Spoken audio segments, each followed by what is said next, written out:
Ce message vous est présenté par l'Assemblée chrétienne Le Tabernacle. www.letabernacle.net. Bien, mes bien-aimés, nous allons écouter le message que le Seigneur a mis sur mon cœur. J'espère qu'en l'écoutant ensemble, on prendra conscience qu'il nous faut être prêts pour l'enlèvement de l'Église.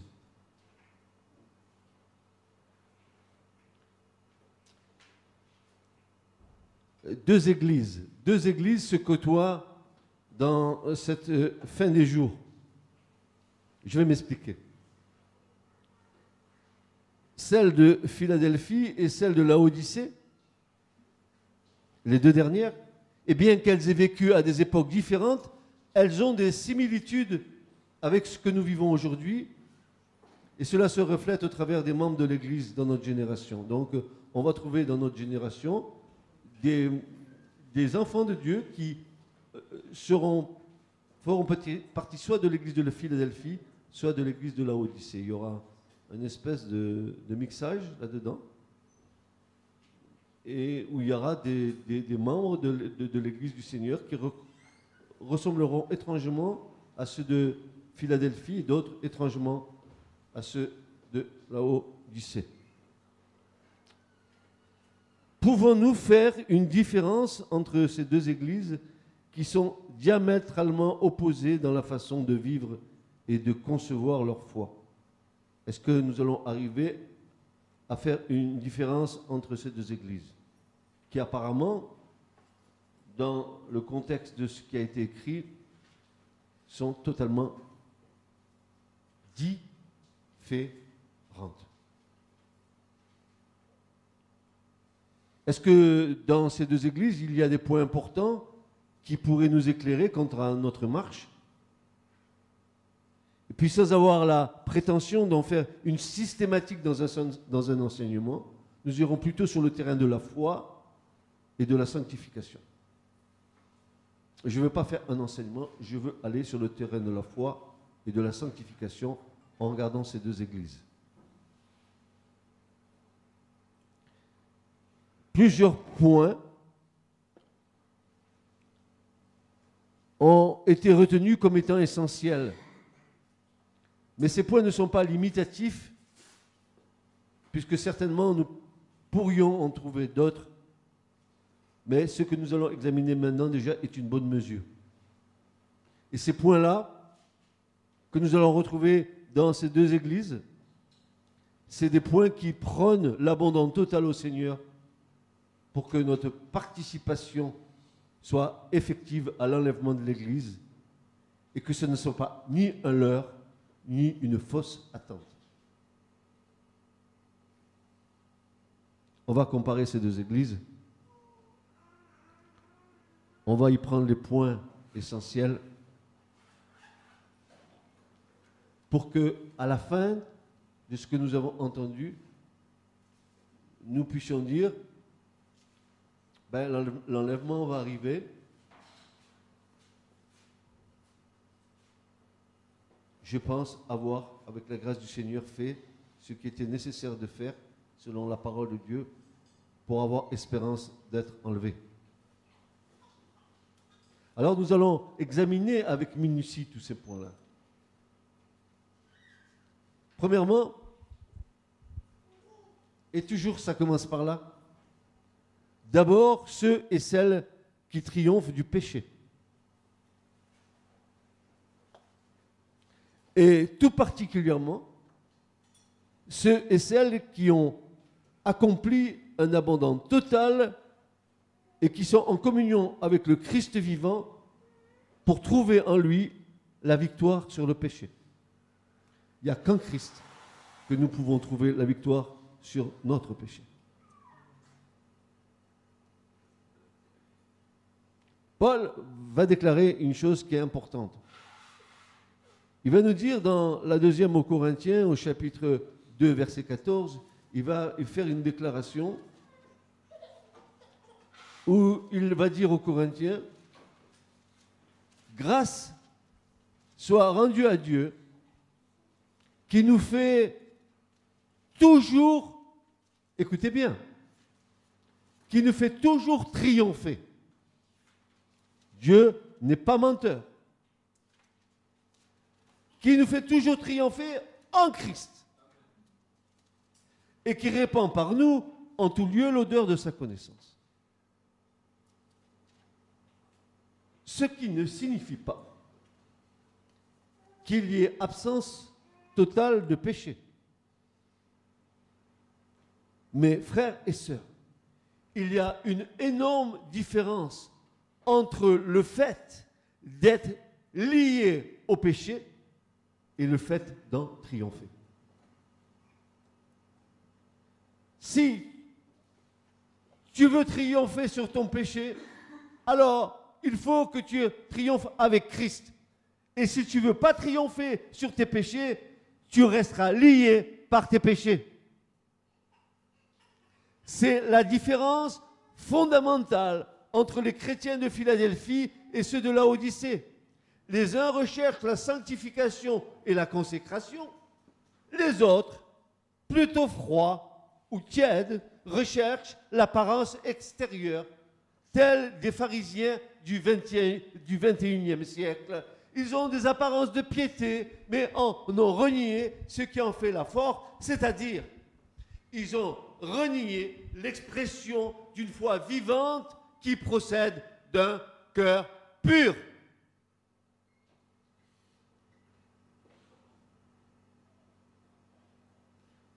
L'expression d'une foi vivante qui procède d'un cœur pur.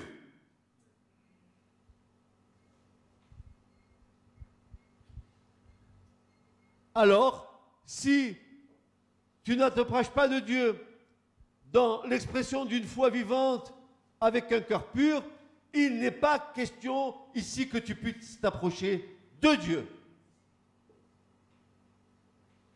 Je m'explique. Souvenez-vous ce que Paul nous a enseigné. Frères et sœurs, ce n'est pas ce que je vous enseigne ce matin, c'est ce que la parole de Dieu nous enseigne. Ce n'est pas ce que je dis qui est important, c'est ce que la parole de Dieu nous dit. Et qu'est-ce que dit Paul?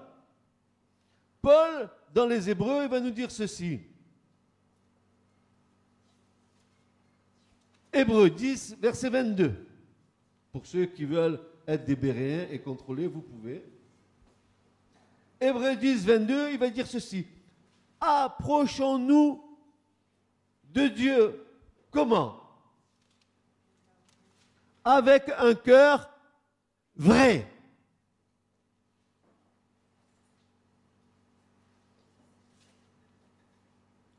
En pleine assurance de foi.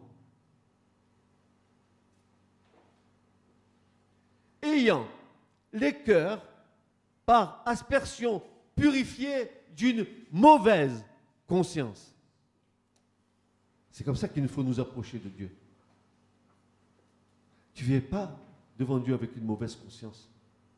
Tu ne t'approches pas de Dieu sans avoir un cœur vrai. Dieu fermera l'oreille à tes prières. Et vous allez voir pourquoi.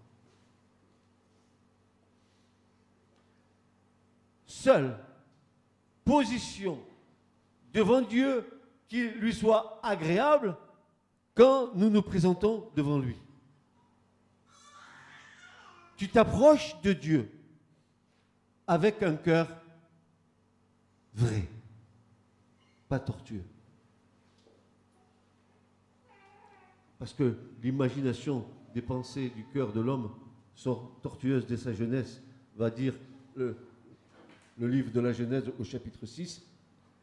L'imagination des pensées du cœur de l'homme est tortueuse dès sa jeunesse.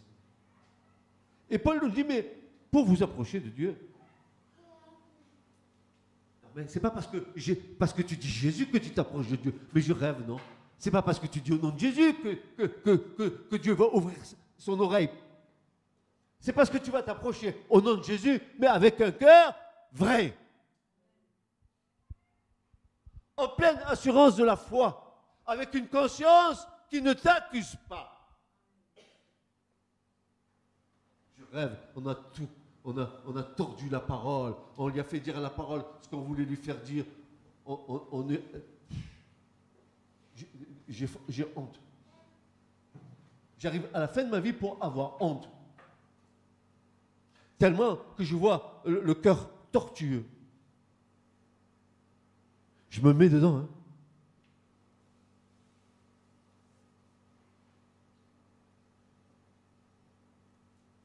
Encore une affirmation de Paul qui va dire dans 2 Corinthiens 1 et verset 12, car, écoutez bien ce que dit Paul, écoutez, c'est pour toi, c'est pour moi. Écoute, 2 Corinthiens 1, 12, il va dire ceci, car notre gloire est celle-ci. Quelle est ta gloire, mon frère, ma soeur? Paul dit, savoir le témoignage de notre conscience. Est-ce que tu es en paix avec ta conscience? Ou ta conscience t'accuse-t-elle? Parce que vous allez voir, il y a un autre volet qui va arriver là. Vous allez voir le volet qui arrive. Parce que vous pourriez passer allègrement sur ce verset si on les voit. Mais attendons, il y en a d'autres qui vont nous mettre dans l'impasse. Regardez. Car notre gloire est celle-ci, savoir le témoignage de notre conscience, qu'avec simplicité et sincérité. Simplicité et sincérité de Dieu, non pas avec une sagesse charnelle, mais par la grâce de Dieu, nous nous sommes conduits dans le monde et encore plus envers vous. Bravo Paul. Bravo Paul, tu nous dis des vérités. Nous ne sommes pas des caméléons à double facette. Une facette dans l'église, une facette dehors. Nous nous conduisons, car notre gloire est celle-ci, savoir le témoignage de notre conscience, qu'avec simplicité et sincérité de Dieu. Oui, sincérité de Dieu, simplicité. Tu dois être comme ça. Pas à torture.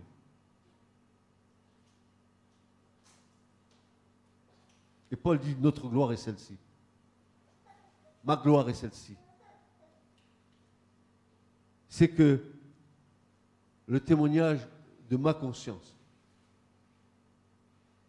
Tout à l'heure, ce témoignage de la conscience sera attesté par l'Esprit de Dieu, n'est-ce pas? Parce qu'à un moment donné, dans l'Écriture, l'Écriture nous dit que l'Esprit atteste à notre esprit que nous sommes enfants de Dieu.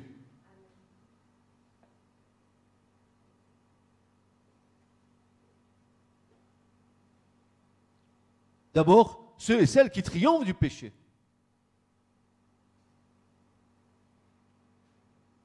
Le péché ne doit plus dominer sur nous. Mais nous devons dominer le mal par le bien.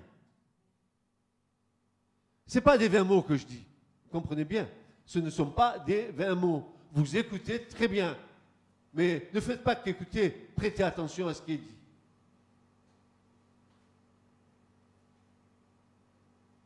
Deuxièmement, la rupture avec tout ce que l'on reconnaît comme étant un péché. Je romps avec le péché. Le péché ne doit pas dominer sur moi. Ou alors, je fais Christ menteur.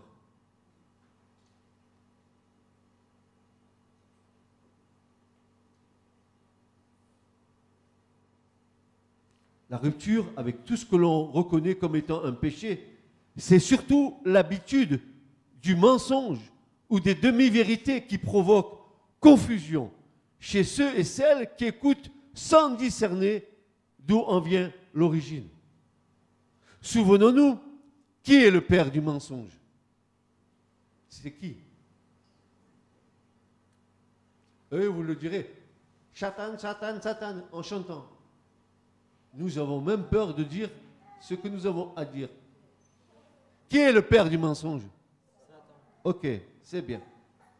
Et Paul va dire à Timothée, en 1 Timothée 4, verset 2, il va dire ceci, qu'ils disent, ces personnes, ces soi-disant chrétiens, ils disent des mensonges par hypocrisie.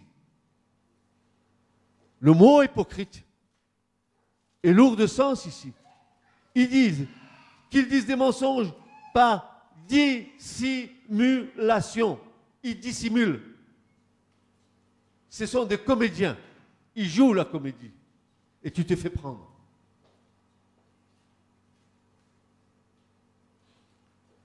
Hypocrites, en grec, veut dire comédien. C'est ceux que Jésus a nommés comme étant les pharisiens. Il va dire qu'ils disent des mensonges ayant leur propre conscience cautérisée. Alors là, je veux m'attarder avec vous pour savoir qu'est-ce que ça veut dire, cautérisé. Ils ont leur conscience cautérisée. Ça veut dire quoi? Mais à qui parle Paul? Il parle aux gens du monde? Non. Il ne parle pas aux gens du monde. Il s'adresse à Timothée, son fils, son fils dans la foi. Il s'adresse à l'église du Seigneur, n'est-ce pas? Ce n'est pas pour les autres. C'est pour nous. Et il va dire ceci. Ayant leur propre conscience cautérisée. Le verbe grec ici, vous avez des Bibles en Naïn, vous êtes des savants biblistes, n'est-ce pas? Vous avez des tas de documents chez vous. Mais regardez ce que ça veut dire. S'il vous plaît, faites des recherches. Voyez ce que Paul veut nous dire. Qu'est-ce que ça veut dire le verbe cautériser ici? C'est le verbe grec kautériazo qui a donné la cautérisation en français. C'est la même racine. Qui caractérise ainsi ceux dont l'âme est stigmatisée, porte les marques du péché en eux.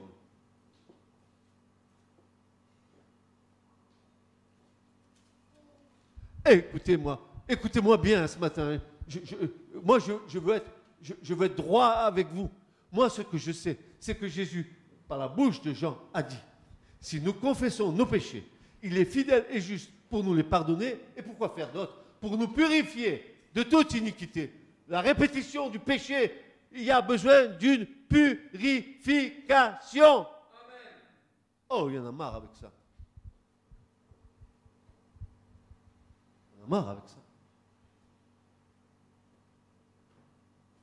C'est pour ça que leur conscience ne réagit pas. Parce qu'il y a la flétrissure du péché qui sont en eux. Que le diable tient.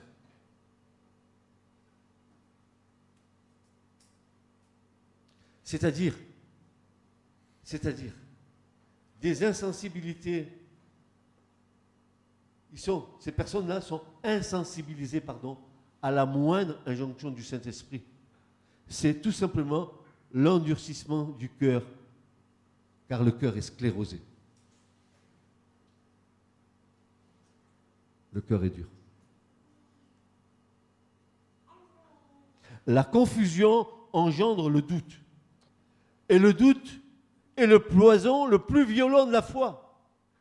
Il est une des pièces maîtresses du diable pour ébranler les âmes, le doute. Dieu a-t-il vraiment dit? Et moi je vous dis que ça ne vient pas de Dieu. Quand Dieu parle, il parle. Il n'y a pas de doute quand Dieu s'adresse. Quand tu entends la voix de Dieu, tu as une certitude qui se plante dans ton cœur. Combien il serait bon, comme de véritables enfants de Dieu, d'éprouver toutes choses, sans en avaler une moindre parcelle, sans discerner ce qui nous est proposé. Nous dresser devant une telle attaque nécessite un grand discernement à cause de la subtilité du diable, qui est un véritable manipulateur. Nous ne pouvons plus vivre dans le péché, sinon nous sommes esclaves de ce qui nous domine. Le fruit d'une véritable communion avec notre Seigneur nous garde des traits enflammés du malin. C'est parce que tu n'es pas gardé dans la prière, c'est parce que tu ne te soumets pas à Dieu que le malin t'attaque. c'est parce que tu prétends avoir la foi alors que ce n'est pas de la foi que tu as, c'est d'une bouillabaisse que tu as. Certains, malgré leur état de péché, peuvent louer hautement le Seigneur en proclamant leur entière délivrance. Je te loue, Seigneur, alléluia, tu m'as libéré. Et tchaka, tchaka, tchaka. La ritournelle évangélique. Tu m'as libéré, Seigneur, alléluia. Pourtant, ces fausses déclarations, ces fausses réalités de vie cachée, ces paravents de soi-disant attitude de sainteté, derrière tout cela se cache le péché de Caïn. Il existe une véritable ligne de démarcation entre la lumière et les ténèbres. Amen. Entre le fait d'avouer son péché afin d'obtenir miséricorde et d'entrer dans la promesse d'une prospérité spirituelle et le fait de maintenir le péché en soi. C'est pourquoi l'Écriture dit « ils n'obtiendront pas miséricorde ». Et Dieu, par la bouche de Paul, va dire dans Romains 9,15 ou 9,18, car Dieu fait miséricorde à qui il veut et il endurcit qui il veut.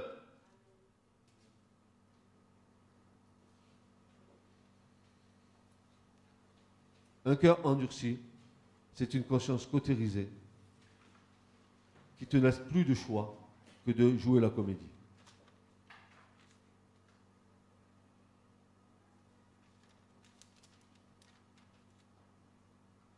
Dieu fait miséricorde à qui il veut. Il endurcit qui il veut. L'abandon total implique également, alors là, autre chose, frères et sœurs. C'est un troisième point.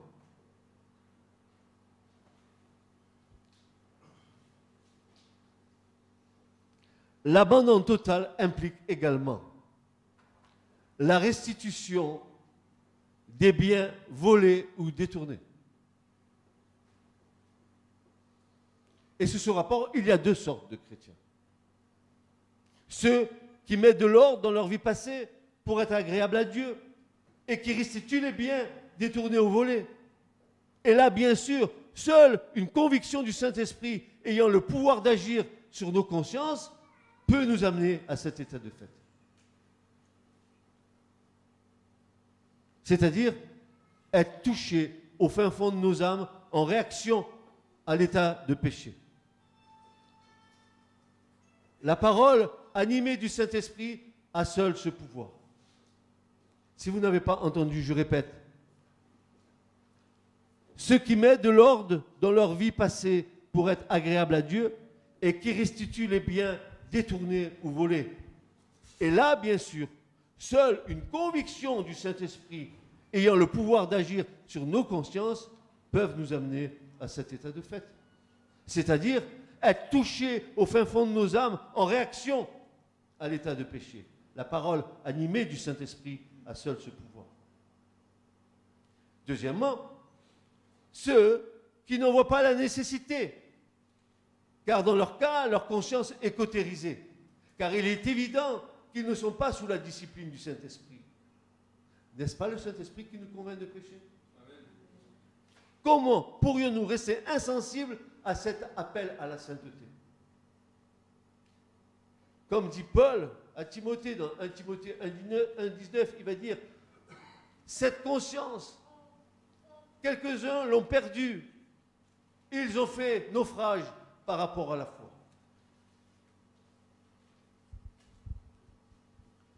Cette conscience qui ne joue plus son rôle parce que tu l'as fait taire. Parce que le péché interdit à ta conscience de réagir. Ta conscience a été soumise, ça y est. Et que dit Paul? Cette conscience, il parle à qui encore? Aux gens du monde? Non, non. Il parle aux chrétiens. Cette conscience, quelques-uns l'ont perdue. Ils ont fait naufrage par rapport à la foi.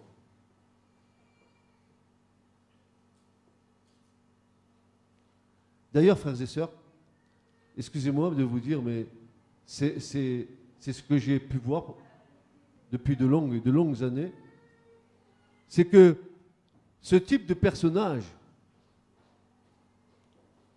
ressemble étrangement, quand vous les approchez, à des cymbales retentissantes, dont le son est plus que confus. Confus est leur vie. Confus est leur soi-disant témoignage. Ambiguïté dans leur foi. Écoutez bien, ça c'est important. C'est important. Parce que si nous sommes vraiment remplis du Saint-Esprit, à un moment donné, nous avons expérimenté cette chose. Leur proximité même met mal à l'aise ceux et celles qui sont remplis du Saint-Esprit. Une espèce d'irritation les saisisse à leur égard. Mais cela existe-t-il réellement, une irritation dans l'esprit? Est-ce qu'on peut s'irriter dans l'esprit? Oui. Le verbe qui est là, le verbe embry maomai en grec, est ce verbe qui est employé dans Jean 1, 33, lorsque Jésus frémit dans son esprit, il s'était violemment ému, il était courroucé, il était emporté, Jésus, dans son esprit, de ce qu'il voyait. Nous retrouvons ce même verbe en Marc 14, 5, en Matthieu 9, 30, etc., etc. Cherchez, mais cherchez, et vous trouverez. Franchement. Quatrièmement, la rupture. Vous vous rendez compte comment nous avançons? Tout ça, c'est pourquoi, frères et sœurs? Pourquoi nous partageons ces choses? Parce qu'il y a un enjeu. Parce qu'il est question de l'enlèvement. Il est question que nous soyons enlevés.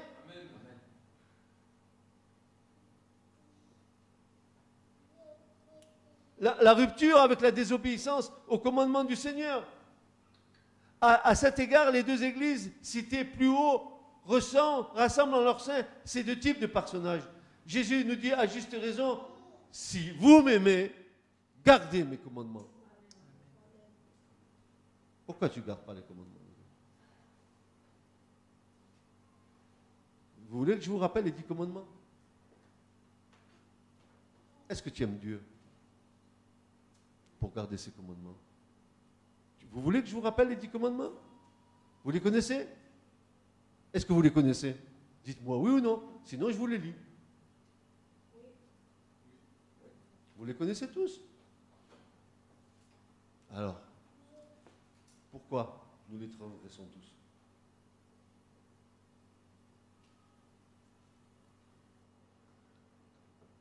Si vous m'aimez, gardez mes commandements. De sorte de personnes, celles qui se plient volontiers et par amour à la volonté divine, et celles qui foulent à leurs pieds ces mêmes commandements qui ne leur conviennent pas.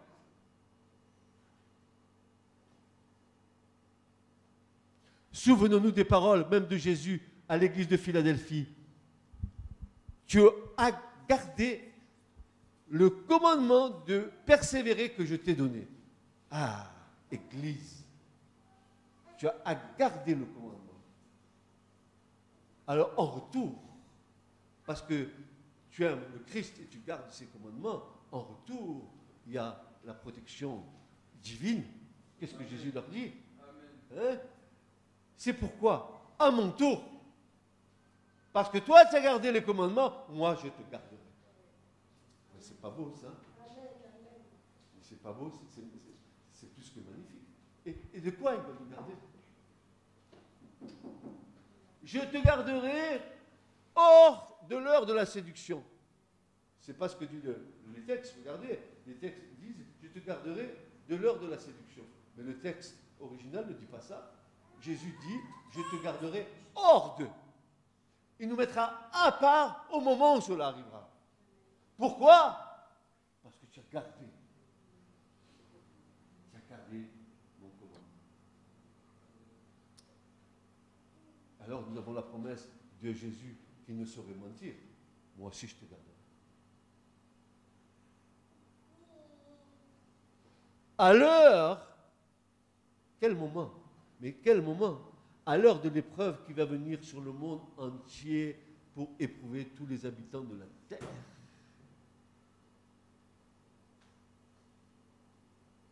si tu veux éviter la séduction, garde les commandements du Seigneur. Respecte-les, honore-les.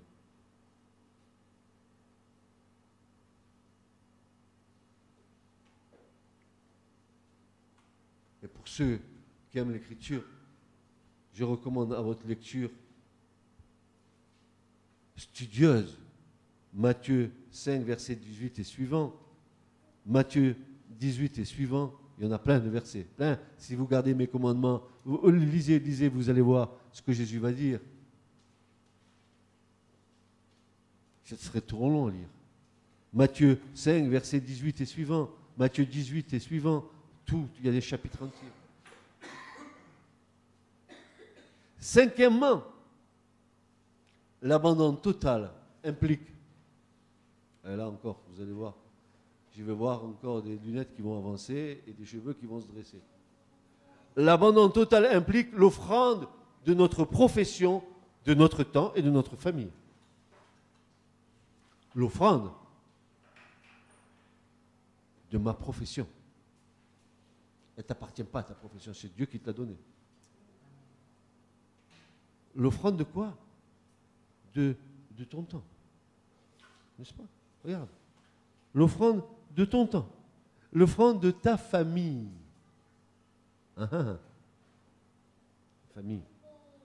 Et certains chrétiens pensent à tort que les affaires ou les professions exercées n'ont pas de rapport avec l'exercice de la foi. Ou bien tout simplement la profession d'être chrétien. Ça n'a pas de rapport. Moi, je dois faire mon truc, je suis là, je fais mon truc.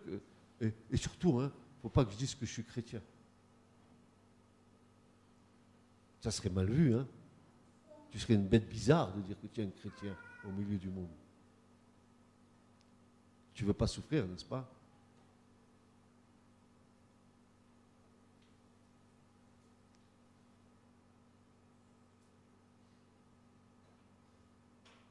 L'honnêteté, la vérité, le sérieux, le témoignage ne sont pas seulement des signes seulement pour l'Église, mais aussi pour ceux du dehors. Je répète, l'honnêteté, la vérité, le sérieux, le témoignage ne sont pas seulement des signes pour l'Église, mais aussi pour ceux du dehors. Et voici ce que Paul va dire aux Éphésiens, Éphésiens 2, 19, il va dire, ainsi donc, vous n'êtes plus des étrangers, ni des gens du dehors, mais vous êtes concitoyens des saints, gens de la maison de Dieu. Voilà, il pose la base. Il dit, vous n'êtes plus des étrangers, vous n'êtes plus des gens du dehors, du monde, mais vous êtes citoyens, concitoyens des saints, gens de la maison de Dieu. Alors, Paul va continuer, il va dire en Colossiens 4, 5, il va dire ceci, conduisez-vous avec sagesse envers ceux du dehors et rachetez le temps.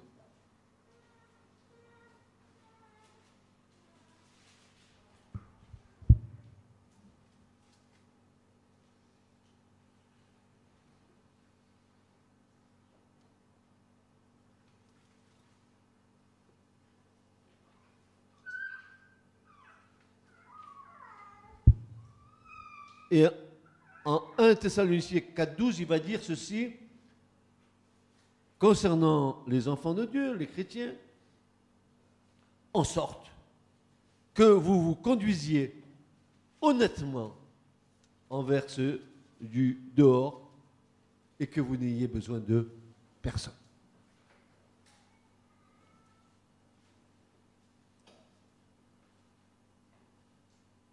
Il dira ensuite à Timothée, il dira ceci, il faut aussi, concernant les serviteurs de Dieu, ou ceux qui aspirent à servir Dieu dans un service, il faut qu'ils reçoivent un bon témoignage de ceux du dehors.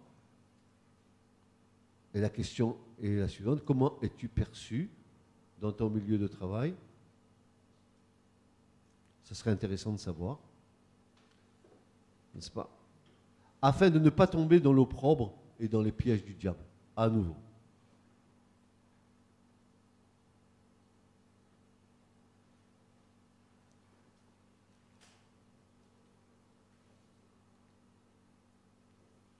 Comme la famille est la base de la société dans laquelle nous vivons, la famille est ainsi la base de la société qu'est l'Église.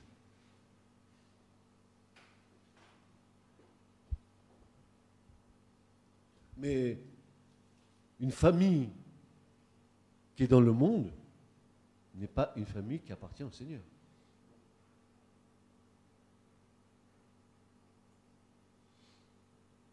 Je ne sais pas si nous avons compris que notre témoignage n'est pas seulement vu des hommes, mais il est vu des anges.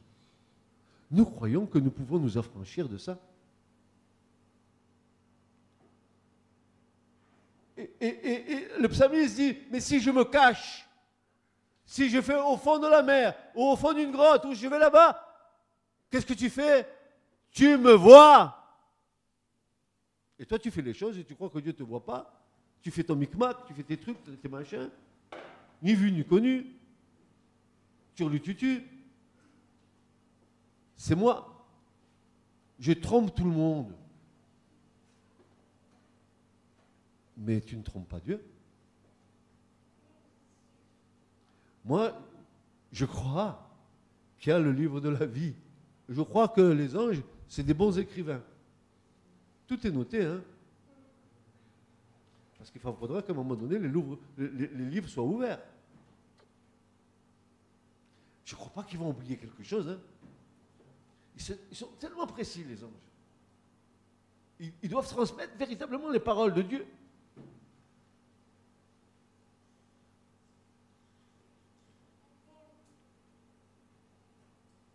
L'offrande de notre profession, l'offrande de notre famille, l'offrande de notre vie. L'abandon total implique aussi l'offrande de nos possessions terrestres. Alors là, j'ai bataillé, j'ai sué pour avoir ça. J'ai fait mon testament et ça y est.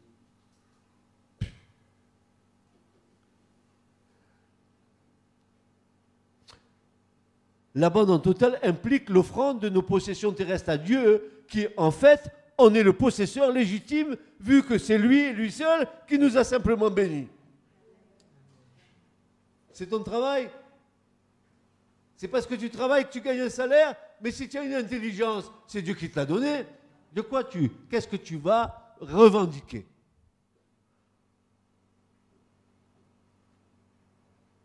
Quand nous aurons compris que nous sommes complètement dépendants de Dieu, nous aurons gagné la victoire sur nous-mêmes.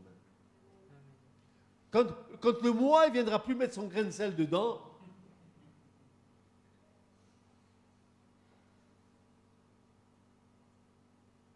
c'est lui et lui seul qui nous a simplement bénis.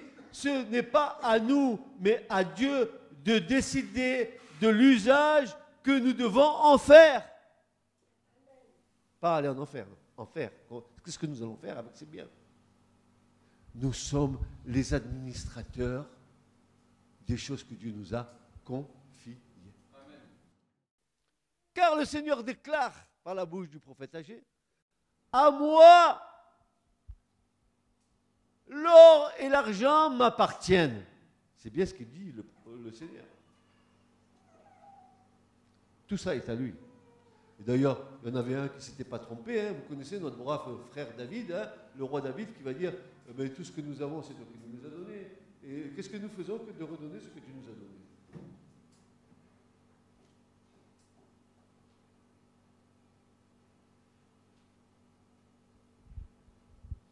Et maintenant, regardons ce que le Seigneur reproche à l'église de Laodicée. C'est cette fameuse église qui marche avec celle de Philadelphie. Qu'est-ce qu'elle dit, cette église de la fin des temps? Oh, Jésus dit à l'ange de l'assemblée qui est à Laodicée, écrit, voici ce que dit l'Amen, le témoin et le véritable, le commencement de la création de Dieu. Je connais tes œuvres. Et moi, je rajoute, et je paraphrase, merci Seigneur, car nous ne passerons pas au travers de nos simulacres. Je connais tes œuvres. Donc, si je cache, tu peux toujours cacher. Je connais un Dieu qui est le roi du cache-cache. Tu ne gagneras pas. Que tu n'es ni froid ni bouillant. Mais je voudrais que tu fusses au bouillant ou au froid. Mais parce que tu es tiède, que tu es ni froid ni bouillant, je vais te vomir de ma bouche. Ah. La la la la la la la. La la la la la la la la, bouillant, bouillant, la la la la la. J'ai pas là qui parle.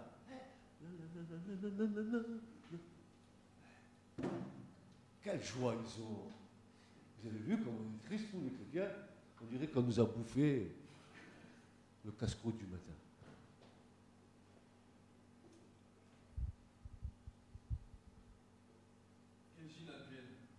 Alors il est dit, parce que tu dis je suis riche. Ah voilà, on y arrive. Je me suis enrichi. Amen, amen, tu as fait de bonnes affaires. Mais je n'ai besoin de rien. Même pas du Seigneur. C'est fini.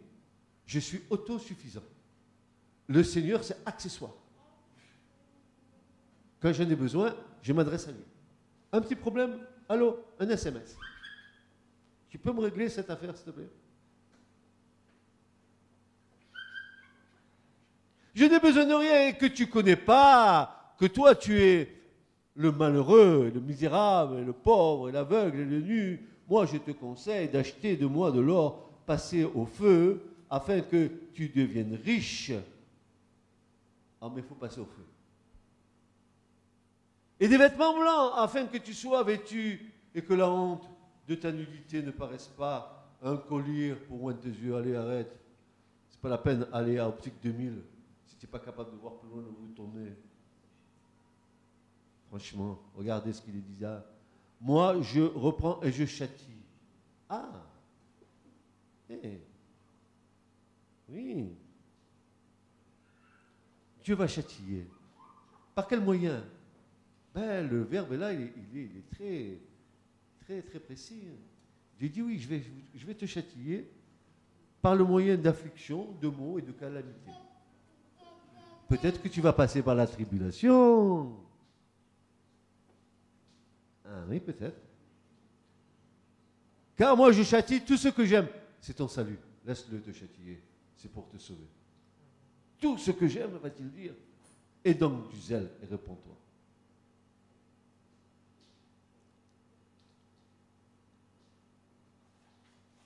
Vous patientez encore. C'est fini. Septièmement, l'unité de l'esprit.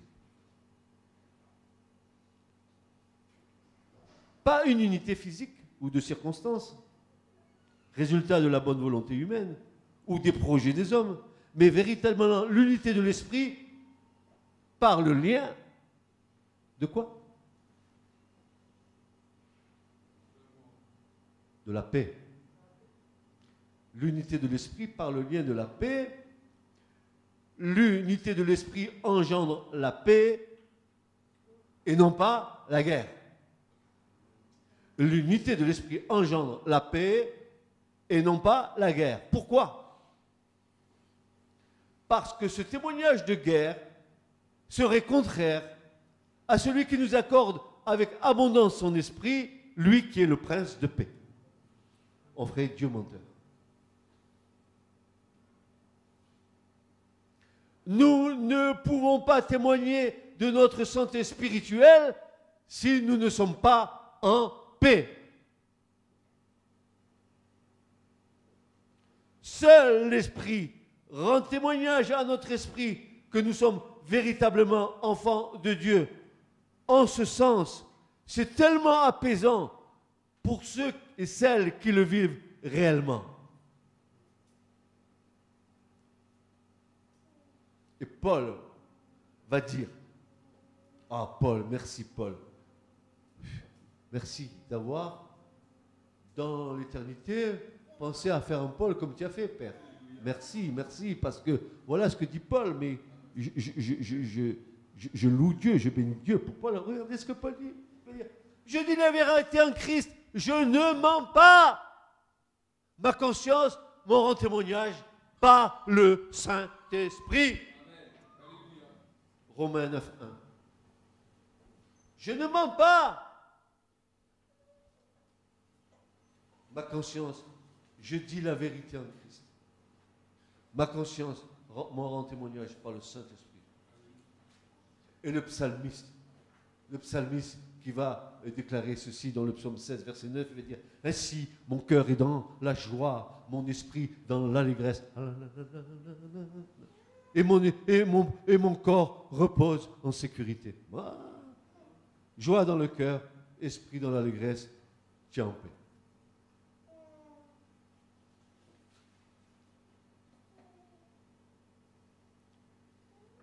Et nous terminons par le 8e point.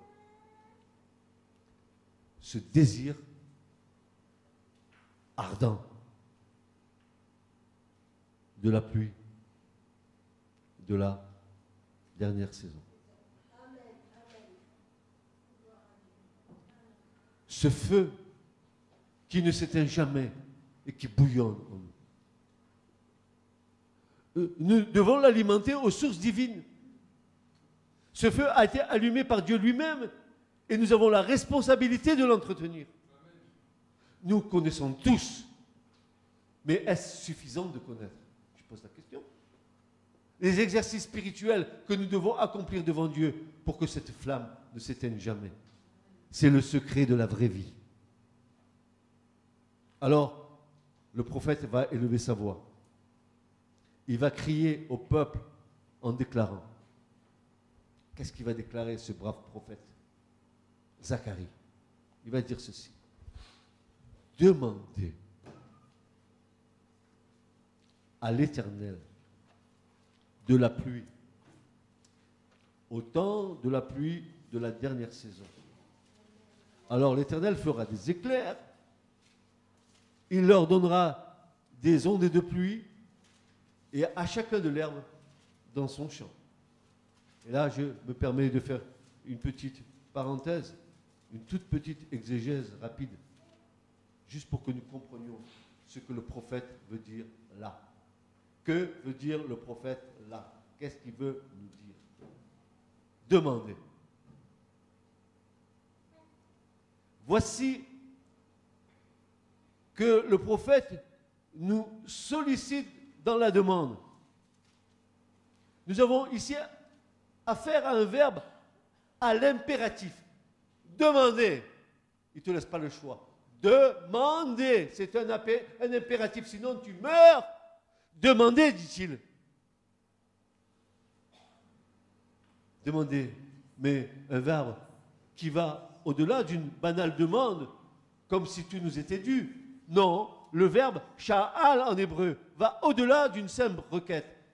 Le verbe dire, c'est désirer ardemment, comme une faveur. Tel est le sens du verbe. Demande ardemment la pluie sur ta vie. S'il te plaît, envoie-moi un petit peu de rafraîchissement, ou mets le ventilateur en marche, s'il te plaît. Et c'est tout ton cœur, tout ton être qui demande. Shahal, désirer ardemment, c'est plus que demander.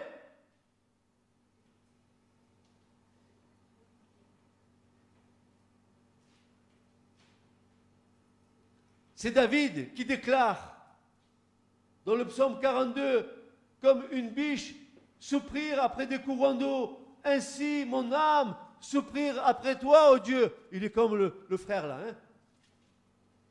Mon âme a soif du Dieu vivant.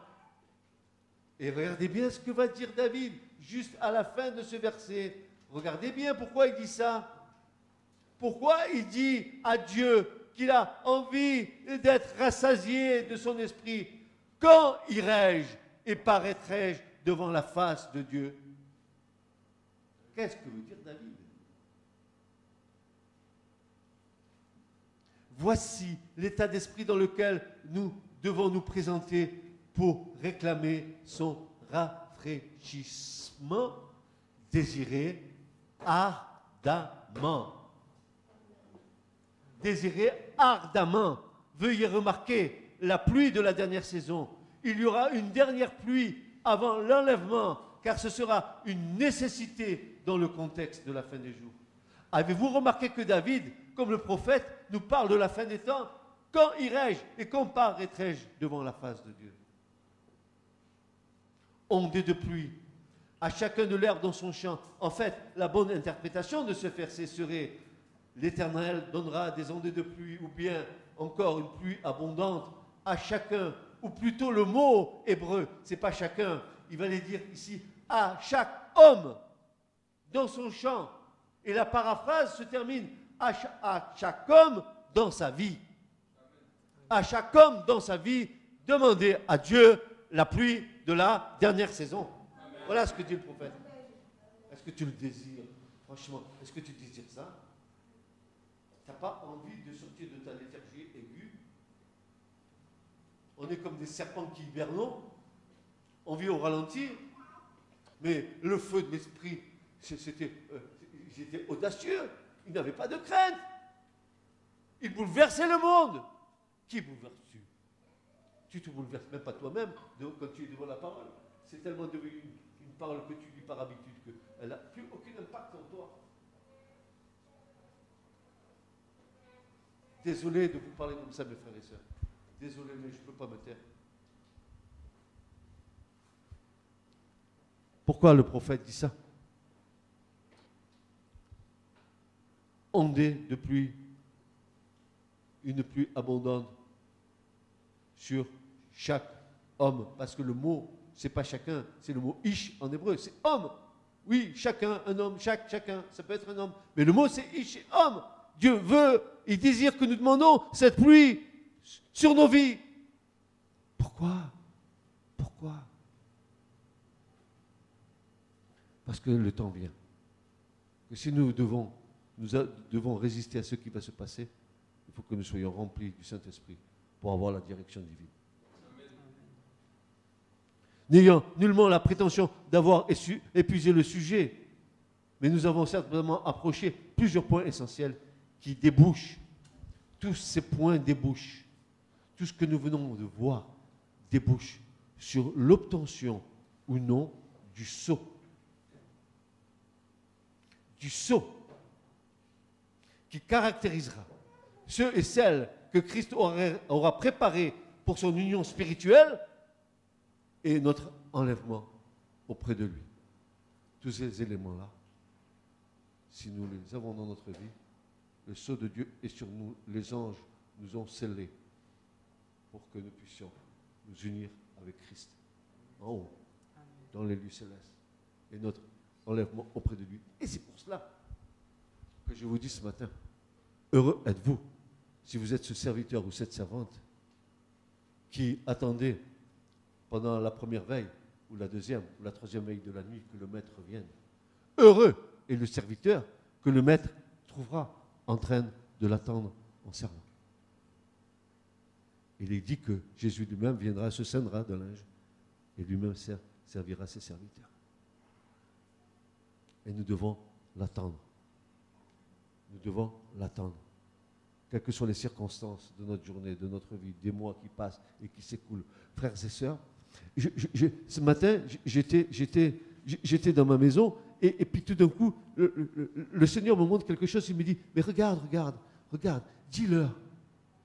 Il faut qu'ils s'entretiennent dans cette espérance. Et j'ai dit, mais Seigneur, pourquoi? Paul le dit dans les Thessaloniciens, entretenez-vous dans cette espérance de l'enlèvement. Mais ça a été dit il y a des siècles en arrière.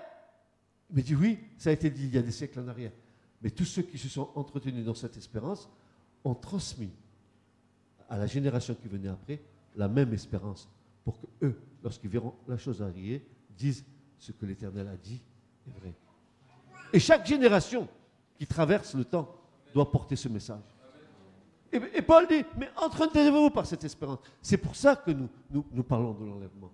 Ce n'est pas pour autre chose, pour entretenir notre espérance que bientôt. Parce que d'autres l'ont fait avant nous. Parce que des siècles avant, d'autres ont espéré en cet enlèvement. Amen. Et nous allons avoir la joie, je l'espère, de voir les choses se réaliser. Et Dieu dit, mais entretenez-vous chaque jour, espérez que demain le Seigneur vienne. Amen. Et qu'il nous enlève auprès de lui dans la gloire. Hein? Et puis, travaillons ensemble le point sur lequel nous sommes encore bien d'aplomb. Hein? Parce que le Seigneur dit par la bouche du prophète Amos qu'il va dresser le fil à plomb pour voir si c'est bien droit. Comme il dira à Israël, mais maintenant, prépare-toi à rencontrer ton Dieu. Que Dieu vous bénisse, mes amis.